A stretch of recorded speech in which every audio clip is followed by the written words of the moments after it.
चलावा। मेघा की शादी हाल ही में हुई थी। उसके पति राकेश एक छोटे से शहर में एक फैक्ट्री में काम करते थे। शादी के बाद दोनों शहर में आकर बस गए, जहां उनके फैक्ट्री के कर्मचारियों के लिए बने एक छोटे से घर में रहता था। घर छोटा था लेकिन प्यार और समझ से भरा हुआ। मेघा ने सोचा था कि शादी के बाद उनकी जिंदगी सुकून भरी होगी, पर जल्द ही उसे एहसास हुआ कि शहर की जिंदगी उसकी उम्मीदों से कहीं अलग थी। दोस्तों, कहानी में आगे बढ़ने से पहले वीडियो को जरूर लाइक करें और कमेंट करके अपने सुझाव हमें जरूर दें।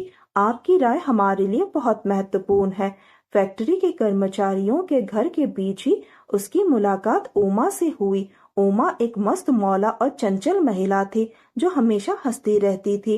एक दिन उमा ने मेघा को अपने घर चाय पर बुलाया। मेघा जब उमा के घर पहुंची तो उसने देखा कि उमा का घर सजावट और सामान से भरा हुआ था। इतना सामान देखकर मेघा हैरान रह गई।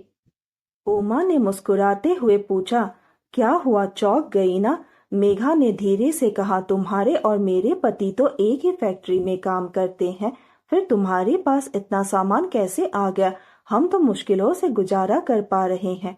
उमा ने हंसते हुए जवाब दिया, अरे मेरे पति की कमाई पर ही सब नहीं चलता, मैं भी काम करती हूँ। मेघा हैरान होकर बोली, तुम कौन सा काम करती हो? और मुझे तो कोई नौकरी नहीं मिल सकती, मैं ज्यादा पढ़ी लिखी नहीं हूँ। उमा ने समझाया, इसके लिए पढ़ाई की जरूरत नहीं है। मैं कुछ घरों में साफ सफाई करती हूँ, खाना बनाती हूँ और कपड़े धोती हूँ। अगर तुम चाहो तो मैं तुम्हें भी काम दिला सकती हूँ। मेघा को यह विचार अच्छा लगा। उसने कहा, लेकिन क्या मुझे काम मिलेगा? उमा ने मुस्कुराते हुए कहा, मैं एक बड़े घर की मालकिन से बात करूंगी, वहाँ अभी काम वाली की जरूरत है। अगले दिन उमा ने मेघा को उस बड़े घर में ले जाकर मालकिन से मिलवाया। वह घर मेघा के जीवन में सबसे बड़ा और आलीशान घर था जिसे उसने देखा था। मालकिन ने उसे काम समझाया और कहा, मैं सुबह 7 बजे ऑफिस जाती हूँ और रात को 8 बजे लौटती हूँ। तुम्हारा काम साफ सफाई और खाना बनाने का होगा। तुम्हारी तनख्वाह 5,000 रुपए होगी। मेघा ने खुशी खुशी काम शुरू किया, लेकिन जल्द ही उसे मालकिन के पति रजत के रूप में एक नई चुनौती का सामना करना पड़ा। रजत देखने में बेहद आकर्षक थे और पहली बार जब मेघा ने उन्हें देखा तो वह उसकी आंखों से खुद को हटा नहीं पाए। धीरे धीरे रजत ने मेघा से बातें करना शुरू कर दी और मेघा को भी रजत में दिलचस्पी होने लगी। मेघा और रजत धीरे धीरे एक दूसरे के प्यार में डूबने लगे थे। मेघा जब भी घर का काम करने आती, रजत उसके आसपास ही मंडराते रहते। दोनों की नजरें अक्सर मिलती और एक अजीब सी खामोशी उनके बीच बातें करने लगती थी। मेघा को रजत की नजरों में एक अलग तरह का आकर्षण महसूस होता, जिसे वह नजरअंदाज नहीं कर पाती थी। मालकिन को इस रिश्ते की भनक तक नहीं थी। वह रोज सुबह ऑफिस चले जाते और उनके जाते ही रजत और मेघा का नया खेल शुरू हो जाता। जैसे ही मालकिन घर से निकलती, रजत और मेघा अपने रंग रलियों में मशगूल हो जाते। मेघा के लिए यह रिश्ता एक ऐसा ख्वाब बन गया था जिसमें वह हर दिन और भी गहरे डूबती जा रही थी।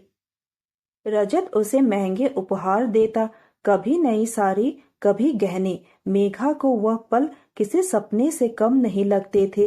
रजत का साथ पाकर उसे ऐसा महसूस होता जैसे उसकी जिंदगी में हर वो चीज आ गई है जिसका उसने कभी सपना देखा था। मेघा ने अपने घर के लिए नया सामान भी खरीद लिया और धीरे धीरे उसकी जिंदगी बदलने लगी।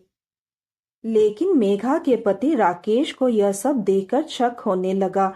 उन्होंने एक दिन मेघा से कहा, तुम्हारी तनख्वाह तो सिर्फ 5,000 रुपए है, फिर रोज रोज नए कपड़े और गहने कहाँ से आ रहे हैं? इतने सारे सामान तुम कैसे खरीद रही हो? मेघा ने जल्दी से झूठ बोल दिया, मैं सिर्फ एक घर में नहीं बल्कि उमा की तरह 3 घरों में काम कर रही हूँ। तुम मुझ पर शक मत करो, मैं तुमसे बहुत प्यार करती हूँ और ये सब सामान मैंने हमारे लिए ही खरीदा। राकेश को मेघा की बातों पर भरोसा नहीं हुआ, लेकिन उन्होंने कुछ नहीं कहा। मेघा ने अपने झूठ से अपने पति को बेवकूफ बना दिया और रजत से अपने रिश्ते को जारी रखा। दोनों ने अपने इस चोरी छिपे रिश्ते को बड़ी चालाकी से छिपा रखा था। दिन में जब भी मौका मिलता वे एक दूसरे के साथ वक्त बिताते, बिना किसी डर के। मालकिन को इस बात का बिल्कुल भी अंदेशा नहीं था कि जब वह ऑफिस में मेहनत कर रही होती है तो उनके घर में एक नया खेल खेला जा रहा होता है। लेकिन मेघा के लिए ये मोहब्बत सिर्फ आकर्षण तक सीमित नहीं थी। वह रजत के प्यार में पूरी तरह डूब चुकी थी और उसने अपने पति को धोखा देना भी जायज समझा। दोस्तों, अगर आपको कहानी पसंद आई हो तो लाइक, शेयर और सब्सक्राइब करना बिल्कुल मत भूलिए और नोटिफिकेशन बेल को जरूर दबाएं ताकि अगली अपडेट सबसे पहले आपको मिले। साथ ही कमेंट करके अपने सुझाव हमें जरूर दें। आपकी राय हमारे लिए बहुत महत्वपूर्ण है। धन्यवाद।